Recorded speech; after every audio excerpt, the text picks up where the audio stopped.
to My Bangla, connecting you to amazing individual from around the world doing amazing things and inspiring people all over the world. So today we've got a very inspiring person here. His name is Akke Rahman. I was actually introduced to him, and when I searched his name, I had amazing articles come up from The Sun to BBC. There was loads, Sky News, Herald Scotland. There was loads of articles on you. People have picked it up. So if you can tell us a little bit about yourself and what you're doing currently. Well, the thing is, I'm just starting to do a bit of mountaineering here and there, here and there. Yeah. It all started, a couple of years ago when we used to speak to there's a friend and myself who used to always get together during Ramzan. Okay. And we used to have an iftar together. And for years we've been talking about climbing mountains, going to Ben Nevis and this and that. And we never really do anything, so it never came to fruition. Yeah. Last year, he sort of called, we had the conversation, and then he called me as soon as he went home and he gave me a date and said, that's the day we're going. We're going to go Snowdon on that day. That's it. There's no to and fro-ing. We're going to go. Yeah. You didn't have no time to think about it then. It was like, yeah, it's done. We're going. Yeah. It's done. We're going. And I just agreed to it and we went. That was my first climb. So before I went to the climb, I started looking at the routes on YouTube. Yeah. I'd seen videos on Everest before. Yeah. As a child, I thought, it'd be nice to go there one day. Yeah. I never thought anything of it after that. So you know how when you go and look at these videos and then you can link to another video and another video, and you're there for hours, watching. Yeah. So that's what happened, and then I started realizing that there's 7 summits. Yeah. There's this mountain, that mountain, and all the mountains. And so I just got the idea in my head, thinking I might do the 7 summits. Yeah.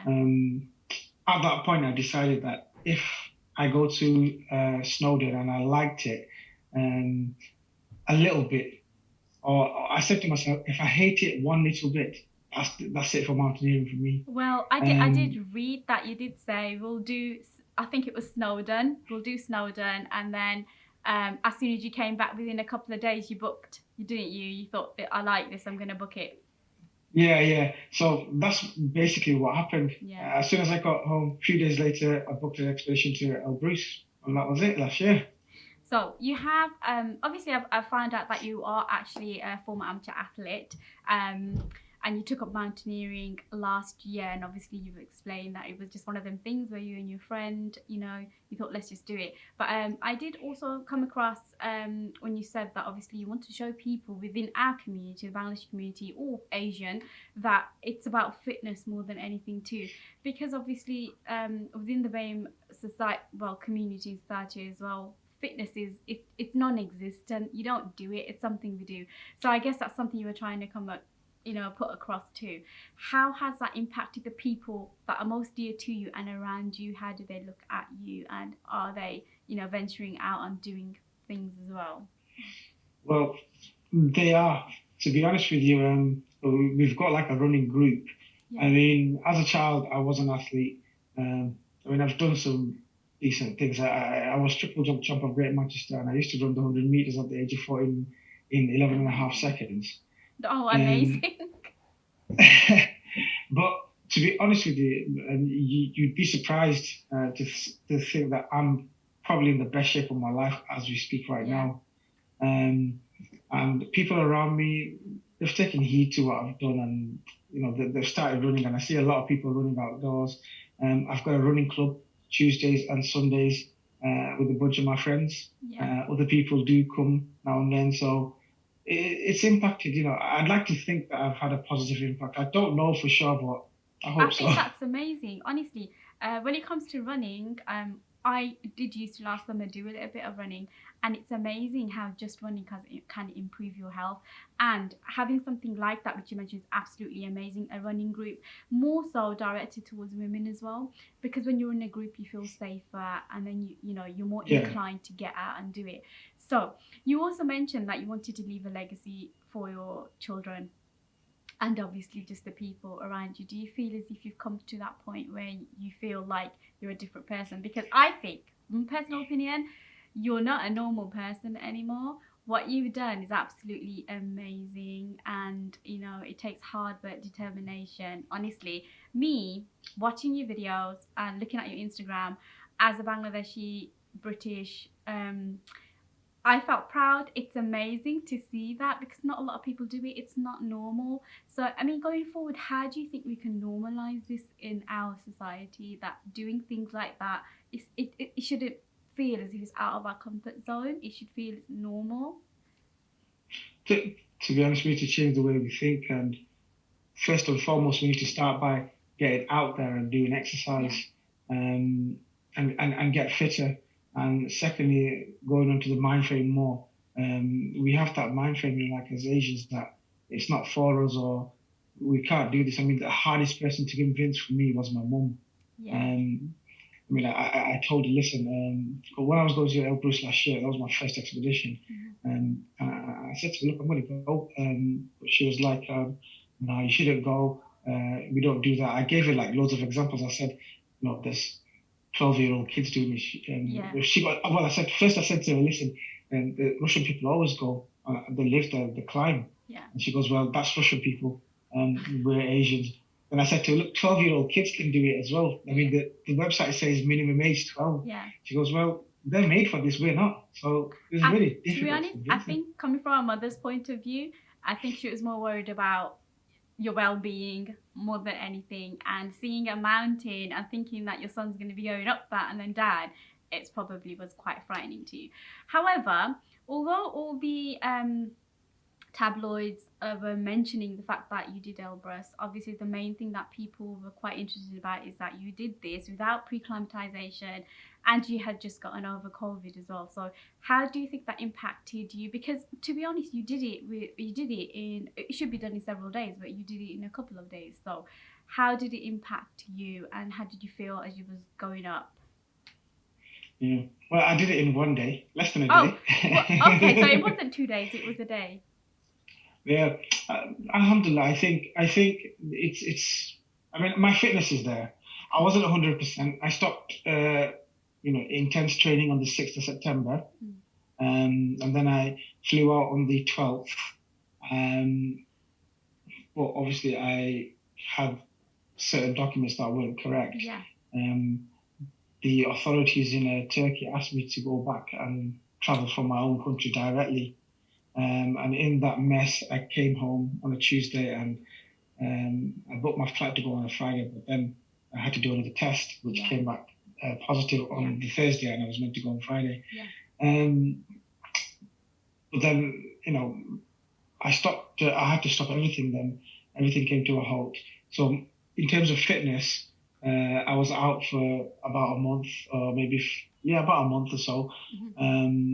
So when I got to Elbrus in October, I wasn't 100%, but I didn't feel unfit because I'd done a little bit of training when I was, in my quarantine. Alhamdulillah, I didn't really get affected that much. I did lose my taste for a couple of days, but other than that, I really didn't feel anything. But going up it, I was just walking and I just walked up it. See, I think I'm lucky in a way where, the thing is, the reason why you have to acclimatize, it's the oxygen is less, and as you go higher, it decreases. On Elbrus, it goes as low as 50%. So whatever you're breathing is half of giving you half the oxygen. Yeah. I'm sure a lot of people that are watching this will probably know this, and a lot probably won't. So what happens is you go up and down the mountain. Yeah. Last year, I took an 8-day expedition. So what we did is we went up and down the mountain, certain levels. So we got to 3,000, 3,500.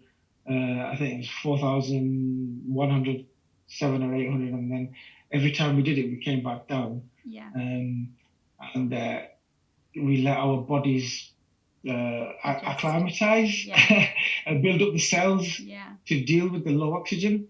But this time around, I got there and I had like 4 days or 3 days left on my visa. and I'm planning the walk with my guide.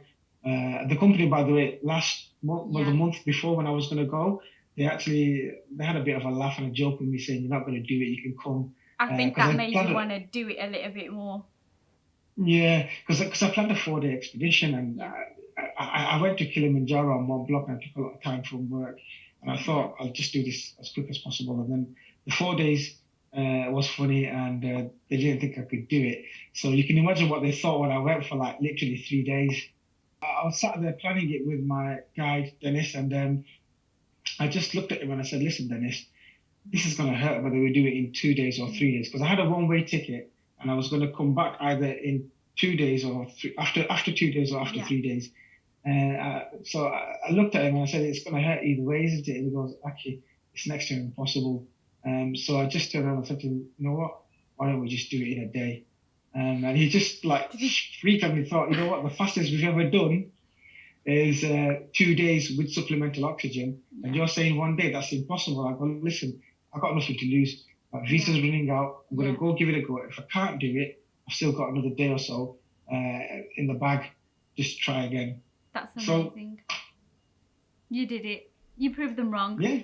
And I'm sure there's other people now who are doing that. I've read the articles and thinking, "Oh, I need to beat that now." Have you had people try to attempt it?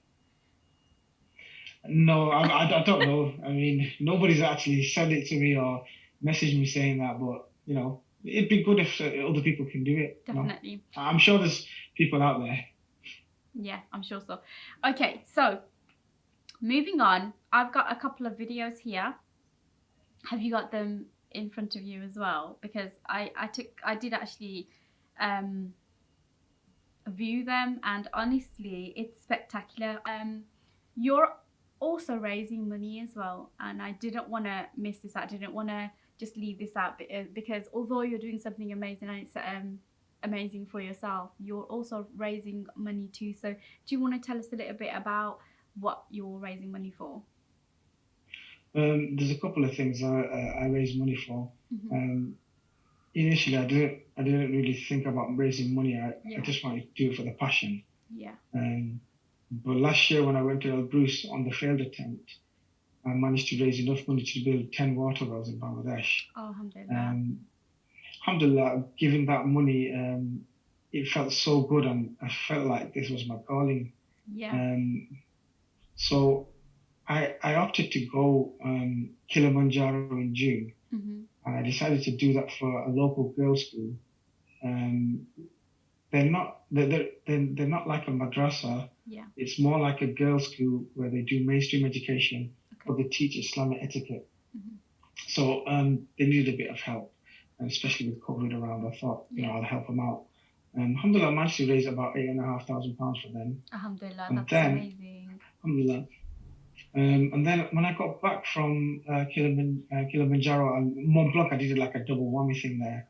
You did like 2 summits, 2 continents. Like how many? Is it a week? 7 days? Well, the summits were 7 days apart. Yeah.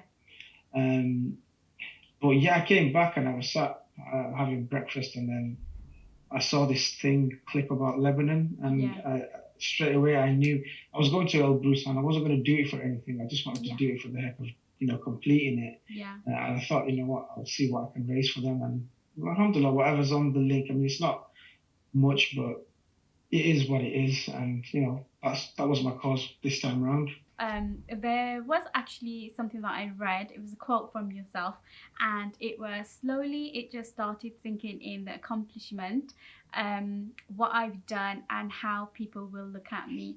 How has doing this affected your everyday life? How do people look at you? I mean, you might not feel different, but people will look at you different. I do. I definitely feel very proud of you as a British Bengali myself. But how do you feel? Do you feel as if you've done something amazing, or do you want to just keep going and keep going? To be honest, I don't really feel anything. I mean, people see me, and they ask me, and they say, "Oh, well done," and etc. But for me, it's not over yet. Yeah. I've got other aspirations. Well, I've not mentioned this, but I'm looking for sponsors and endorsements to try and fund some of my next expeditions, because everything I've done now is 100% funded by me, and Yeah. the donations go 100% to the charity. Yeah. But now it's getting real, and I want to go to Nepal and explore some of the scenes there, and really and truly the holy grail for any mountaineer is Everest, and that is where I want to be. Inshallah. So inshallah, so that is what I want to do. And I don't know, I think I'll try another 1 day expedition on something, but I've got my mind set on something, but I can't really say anything just yet. Okay, that's fine. We'll keep the suspense anyway. But no, I'd really like to thank you. Honestly, the pleasure was all mine. I loved reading all the different articles and how people picked it up. Very proud of you. I'm sure everyone around you and Bengali society or Asian, the Asian community are really proud of you. Looking forward to seeing what your next move is going to be. Keeping it quite quiet at the moment, but that's good. And thank you very much for joining us today. Is there anything lastly that you'd like to add at all to everyone that's listening now? I just want to say a big thank you to you guys for having me on the show. I appreciate you reaching out to me and wanting to hear my story. And a lot of people did ask, but I think this has been the most comfortable and informal interview. It's just a casual chat, isn't it? So, yeah, definitely. It feels good, and I just want to tell all the viewers to support me. Go on my Instagram, follow my link. I've got a Facebook page set up. I need all the support I can get, to be honest with you. Don't worry, we're going to try and rally all the troops together and put all your links and everything, and get people to get following. So yeah, thank you so much, Akke, for joining us. I'm sure you'll be on again when you achieve many more things. So thank you very much. Inshallah. Thank you very much for having me.